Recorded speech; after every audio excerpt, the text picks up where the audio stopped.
नमस्कार, मैं doctor Archana Kankar, Sahyadri hospital, mom story, Shastri Nagar से। आज हम बात करेंगे बैकएक के बारे में। कमर दर्द ये बहुत बड़ा इरिटेटिंग सिम्टम है। प्रेगनेंसी में भी होता है, डिलीवरी के बाद भी होता है। प्रेगनेंसी में इसका अधिकतर रीजन होता है चेंजिंग पोस्चर्स। जैसे जैसे यूट्रस का ग्रोथ होगा, स्पाइन पे प्रेशर आने की वजह से स्पाइन पीछे की तरफ थोड़ा सा झुक जाता है और उसी की वजह से प्रेगनेंसी में बैकएक कॉमनली होता है। इसका सिंपल सॉल्यूशन है एक्सरसाइज। आप पूछोगे डॉक्टर इसके लिए पेन किलर कुछ नहीं है क्या? It's better to avoid painkillers during pregnancy. ज्यादा से ज्यादा आप पैरासिटामोल ले सकते हो और वो हार्डली कुछ हेल्पफुल रहेगा। सीवियर बैकएक में भी वो इतना काम नहीं करेगा। जो जेल आते हैं वॉलिनी या वैसे ही जेल, जो मूव जेल, जो लगा के थोड़ी बहुत आपको आराम मिल सकता है, बट वो कंटिन्यूअस यूज के लिए बहुत उपयोगी नहीं है या वो बहुत सेफ भी नहीं है प्रेगनेंसी में।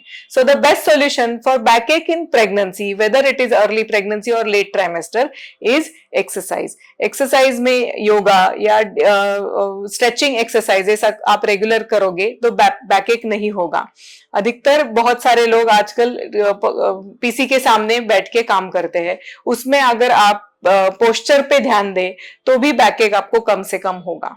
सब उससे भी ज्यादा ड्यूरिंग प्रेगनेंसी से बैकएक जितना होता है उससे कई ज्यादा बैकएक पोस्ट डिलीवरी होता है। और इसके बारे में एक बहुत कॉमन मिसबिलीफ है कि जो मेरा सिजेरियन हुआ उसमें जो मुझे बैक में इंजेक्शन लगा उसकी वजह से मुझे बैकएक हो रहा है। सो ये डेफिनेटली ये मिसबिलीफ है। नॉर्मल डिलीवरी के बाद भी बैकएक नोन है, बहुत सारी लेडीज कंप्लेन करती है, बिकॉज ये फीडिंग पोस्चर्स की वजह से होता है। It is not because of the injection in the back. आप एपिड्यूरल भी ले रहे हो नॉर्मल डिलीवरी के लिए, उससे भी आपको बैकएक नहीं होगा। या अगर सिजेरियन आपका हुआ और उसमें आपको स्पाइनल एनेस्थेसिया दिया है, उससे भी डेफिनेटली बैकएक नहीं होता है।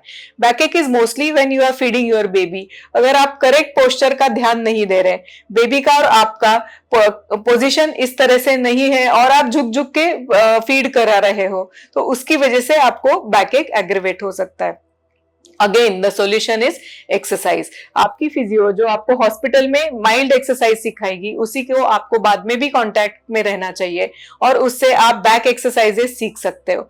मसाजेस डू हेल्प, थोड़ा बहुत सूदिंग के लिए massages do help to relieve this backache, लेकिन उसका permanent solution again is exercise.